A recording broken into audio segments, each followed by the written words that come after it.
vous invite aujourd'hui à une entrevue toute particulière avec Patrice Michaud, qui sera interviewé par des élèves de l'école Papillon d'Or de Val-d'Or.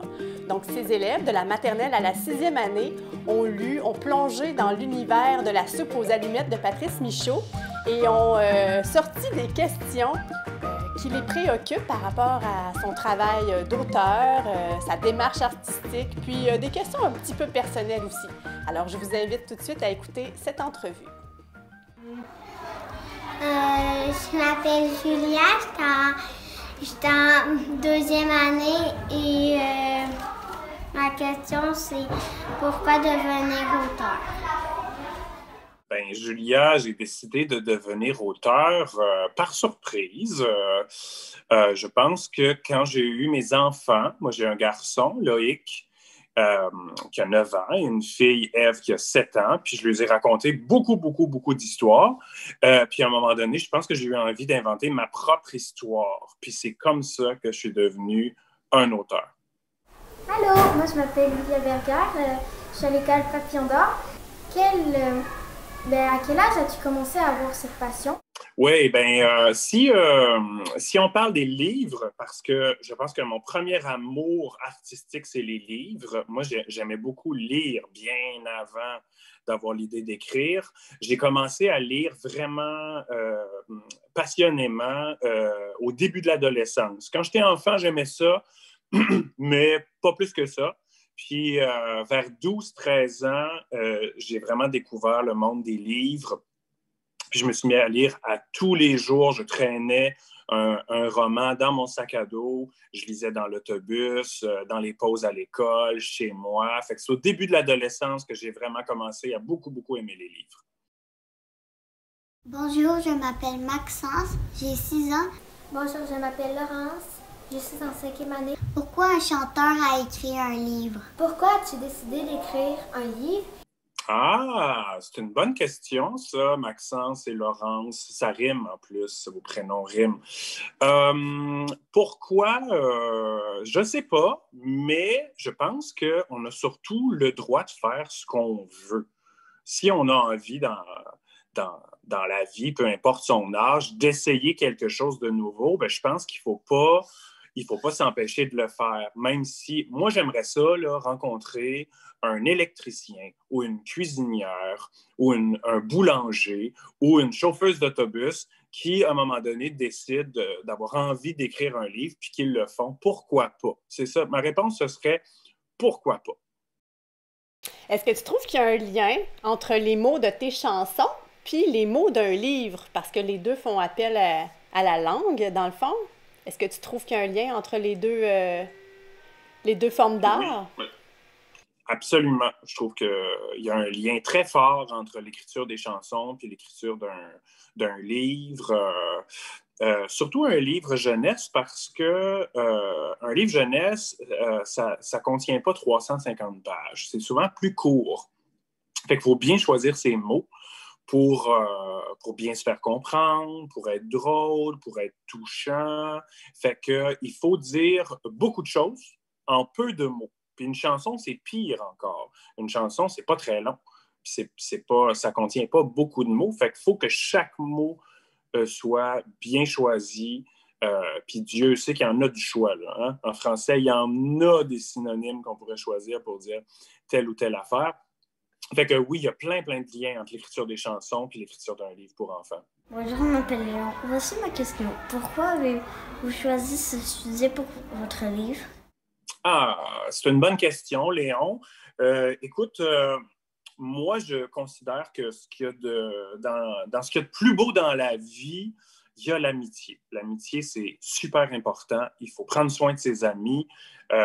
C'est important aussi que nos amis prennent soin de nous. Hein? Puis moi, j'ai des bons amis, des amis que je ne vois pas souvent parce qu'ils sont en Gaspésie, puis l'endroit où je suis né. Puis moi, j'habite loin de là maintenant. Fait que ça m'a donné envie d'écrire un livre sur l'amitié, sur l'histoire d'amitié entre un petit garçon, Lolo, et un gros dragon tout triste d'avoir perdu son feu. Fait que pour moi, ça allait de soi d'écrire un livre sur une grande aventure d'amitié. Bonjour, je m'appelle Anne, j'ai 9 ans, je suis en 4e année et je voulais te poser une question. Pourquoi c'est si important pour toi d'exploiter le thème de l'amitié, autant dans tes livres que dans tes musiques?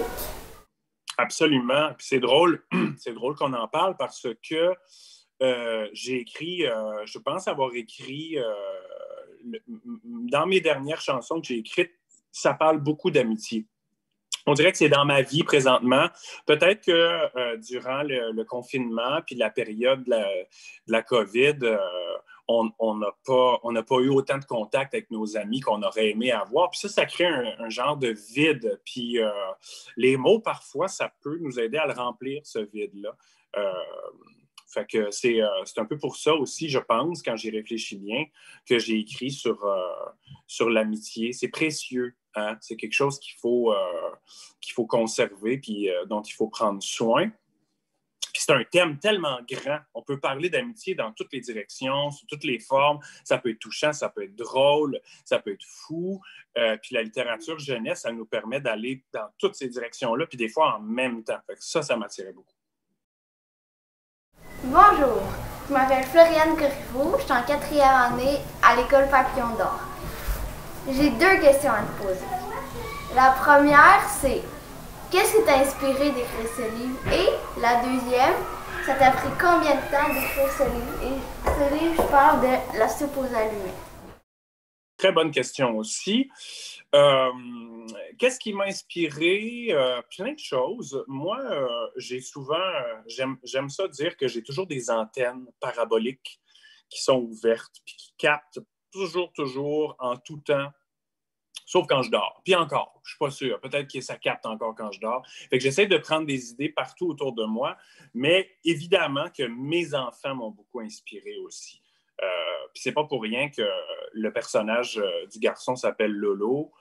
C'est le surnom de mon fils. Et la petite sœur, je sais pas, je pense qu'elle n'est pas nommée, mais ma fille, elle sait que la petite sœur s'appelle Ève. Fait qu'ils m'ont beaucoup inspiré dans leur comment ils voient le monde. Quand on est un enfant, on voit le monde avec des yeux différents que ceux d'un adulte. Puis moi, il fallait que je retrouve mon regard d'enfant pour écrire cette chanson-là. Fait que je me suis... cette chanson-là. Ce livre-là. Et puis, je me suis beaucoup inspiré de mes enfants. Puis, combien ça prend de temps? Bien, je pense que ça dépend. Je pense qu'il y en a qui peuvent être très rapides. Il y en a d'autres. Il y a des gens qui prennent des années à écrire un livre et parfois même à terminer une chanson parce que je connais les deux affaires. Mais celui-là, je l'ai écrit, ça n'a pas été trop long, mais je l'ai surtout beaucoup retravaillé. J'ai repassé sur mon texte, j'ai corrigé mon texte, j'ai changé des idées. Puis avec le dessin aussi, on change un peu. On n'a pas besoin de tout dire quand on a des illustrations. Fait que... j'ai quand même passé plusieurs mois à travailler là-dessus, tout en travaillant sur d'autres choses en même temps. Mais j'ai pas chômé. Est-ce que c'est comparable à l'écriture d'une chanson? Oui, c'est comparable. Oui, c'est comparable à l'écriture d'une chanson, même si ça ne se ressemble pas du tout dans la forme, même si j'ai essayé de chanter mon livre pour enfants, ça ne fonctionne pas très bien.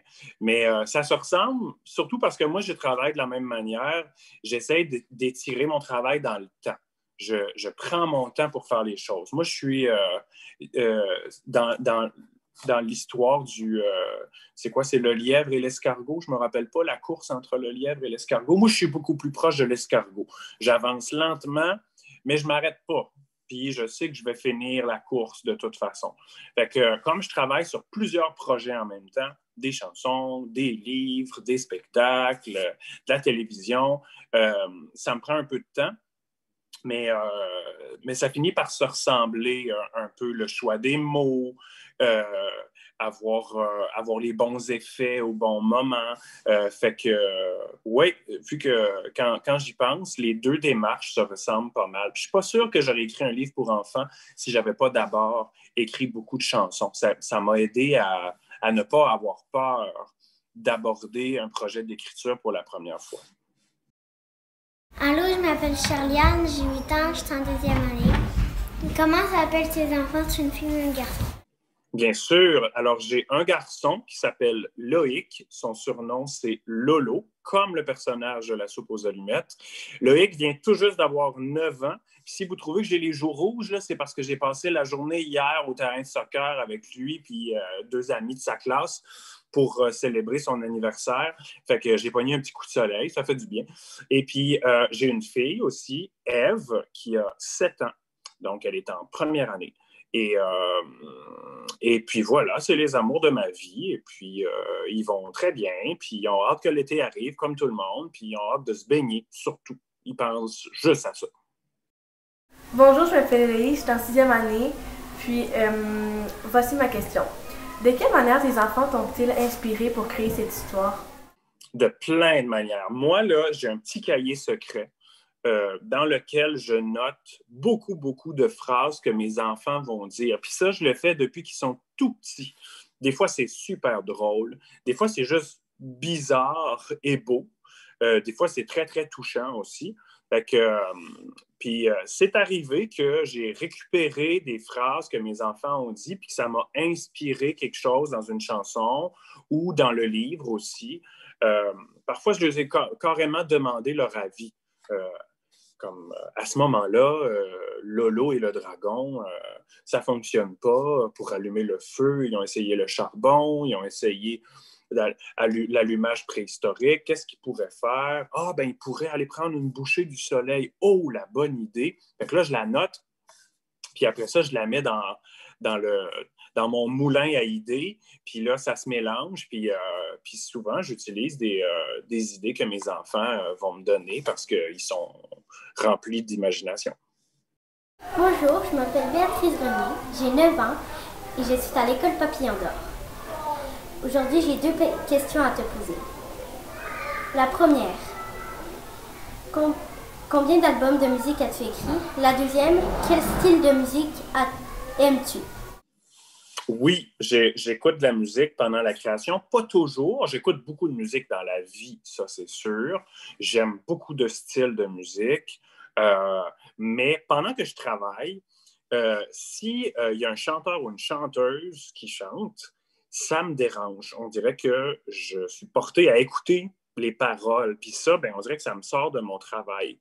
Alors, mon genre musical préféré quand je travaille, c'est la musique instrumentale. C'est-à-dire qu'on entend la musique des instruments, mais il peut y avoir des voix, mais il n'y a pas de paroles. Puis ça m'aide à me concentrer sur mon travail. Puis de la musique instrumentale, il y en a toutes les sortes. Je vous invite à aller faire des petites recherches sur Internet si ça vous intéresse. Là. Des fois, c'est le fun pour faire ses devoirs ou quand vous voulez dessiner ou même jouer dehors. La musique instrumentale, c'est le fun aussi. On en connaît moins, mais c'est très beau. Allô, je m'appelle Morgane. Est-ce que tu as une routine d'écriture? Ah, moi, j'en ai pas. J'ai pas de routine d'écriture. Je connais des amis qui en ont, par exemple. Je connais des amis qui écrivent debout, par exemple. Sur un espèce de pupitre très, très haut. Ils vont écrire debout. Bon, c'est bon pour le dos. Mais aussi, on dirait que ça les met dans une position qui les inspire. Ben, je dis que je n'ai pas de routine, mais je m'en suis donné une routine très, très, très difficile à suivre il y a un certain temps déjà. Mais ce n'est pas quelque chose que je fais tout le temps. J'ai décidé d'écrire à tous les jours pendant 365 jours. Qu'est-ce que ça donne, 365 jours? Ça fait 1 an complet. Donc, à la fin de 2018 jusqu'à la fin de 2019, j'ai des petits cahiers. Puis là, je ne peux pas vous les montrer parce que c'est ce qui tient mon téléphone. Mais j'ai des petits cahiers que j'ai remplis pendant 1 an. J'écrivais tout ce qui me passait par la tête et ça m'a beaucoup servi à écrire des chansons, entre autres. Fait que ça a été une routine très stricte, très difficile à suivre, mais sinon, j'en ai pas vraiment. J'essaie d'écrire le plus souvent possible, évidemment. Allô, je m'appelle Enzo. Est-ce qu'il y aura une suite de l'histoire? Oh, la question à 1000 $, Enzo. Est-ce qu'il va y avoir une suite? Moi, j'aimerais ça. J'aimerais beaucoup ça. Elle n'est pas commencée, elle n'est pas entamée, Mais j'ai quand même un début d'idée pour une suite. Il va falloir que j'en discute avec mon dessinateur Guillaume Perrault, celui qui a fait les dessins de la soupe aux allumettes, parce que Guillaume, il en invente des histoires aussi. C'est vraiment un super créateur pour voir qu'est-ce qu'il en pense. Mais j'aimerais beaucoup ça. Je trouve que c'est une bonne idée. Et j'ai tellement eu de plaisir à faire ce livre-là que ça me donne envie de recommencer. Je m'appelle Esteban Pinard. Est-ce que vous allez écrire d'autres albums de ce genre? Ah, c'est une bonne question, Esteban. Pour le moment, je sais pas. Puis, tu sais, on a le droit de pas le savoir. Hein? J'ai pas les réponses à tout, moi, là. Mais pourquoi pas? Pourquoi pas? Parce que j'ai tellement lu de bons romans jeunesse quand j'étais plus jeune que je vais pas fermer cette porte-là. Mais pour le moment, il n'y a pas... je ne suis pas dans ce projet-là. Le roman, vous le savez, c'est un autre genre de projet. Hein? On est moins dans la forme brève. C'est plus long, il y a plus de pages. Il faut vraiment étirer et étoffer son histoire. Peut-être un jour, je vais faire ça, mais c'est pas, à court terme, ce n'est pas dans mes projets. Bonjour, je m'appelle Emma Lortie. Puis ma question c'est si vous faites un autre album, est-ce qu'il y aurait les mêmes personnages? Ah, c'est sûr que j'en ai pas fini avec ces personnages-là. Moi, je trouve que Lolo est très attachant. Puis j'aime beaucoup sa petite sœur aussi. Je vais vous avouer là, que celle qui est le plus dans ma mire présentement pour une suite, ce serait peut-être la petite sœur. En fait, les rôles seraient inversés. Lolo, il serait toujours là, mais le personnage principal deviendrait peut-être la petite sœur parce qu'elle en a des choses à dire, elle, là. Elle en a des choses à faire. Là. C'est une grande psychologue en devenir. Là. Elle aussi, elle peut certainement aider des gens. Puis je pense que le lien entre les deux, ce serait celui d'aider les autres. Hein? Moi, c'est quelque chose qui m'inspire beaucoup parce que c'est quelque chose que je trouve très, très important dans la vie, peu importe l'âge qu'on a, avec qui on vit, on évolue. C'est le fun de penser aux autres. Aider les autres, c'est toujours s'aider un peu soi-même. Fait que je pense à ça. Je vais peut-être confier une mission périlleuse, capitale, à la petite sœur aussi. Bonjour, je m'appelle Farah. J'ai 6 ans. Pourquoi le dragon, il n'y a pas de nom? Ah, ça, c'est bien observé. Non seulement notre dragon, il n'y a pas de nom, mais si on lit bien l'histoire, il ne dit jamais rien. En tout cas, il ne dit pas de mots. Hein? À un moment donné, il dit qu'il n'y a plus de feu, mais on voit juste une flamme avec une grosse barre rouge dessus qui veut dire « Ah, il n'y en a pas ». Mais il ne parle pas. Puis ça c'était une décision que j'avais. Je voulais un personnage enfant qui allait parler beaucoup, beaucoup, beaucoup, puis un gros dragon qui a de la misère puis qui a de la peine, qui ne parle pas du tout. Alors, il n'y a pas de nom parce qu'il ne parle pas, je pense. S'il n'est pas capable de dire son nom, je suis aussi bien de ne pas y en donner. Mais je trouve que ça le rend quand même sympathique, notre gros dragon. Mais moi, ce qui m'intrigue, c'est que si, mettons, vous aviez à donner un nom à mon dragon, ce serait quoi? Tiens, je vais lancer cette balle-là aux jeunes qui nous écoutent. Inventez-moi des noms de dragons pour notre gros dragon tout triste, puis voir ce que ça va donner. Parfait, merci. Ça, c'est une question personnelle. Je me demandais pourquoi tu avais voulu travailler en particulier avec Guillaume Perrault. Ah ben parce que j'ai beaucoup d'admiration pour son travail. Moi, j'ai lu des livres illustrés et scénarisés par Guillaume. Mon fils aime beaucoup Le Facteur de l'espace, mais je pense que moi, je l'aime encore plus. J'aime beaucoup sa série Le Facteur de l'espace. Et j'aimais beaucoup son dessin pour différentes raisons. C'est un gars qui utilise bien les lignes. Je trouve que souvent, il y a des belles grandes lignes. C'est très fait en largeur, en longueur. Beaucoup de détails secrets aussi dans son dessin. On est très loin du croquis. J'aime beaucoup les croquis, mais pour ce que j'avais en tête, moi, je voulais quelque chose de très franc, de très défini. Puis Guillaume, il dessine comme ça avec des lignes franches. Et puis, j'étais bien intrigué. Moi, dans ma tête, quand je fermais mes yeux, je voyais mon histoire illustrée par le style de Guillaume. Et puis, j'étais vraiment content quand il a dit qu'il embarquait dans l'histoire. Bon, ben, je te remercie beaucoup, puis je te souhaite une très belle journée. C'est un grand plaisir. Merci à vous autres. Bye. À bientôt, j'espère, André.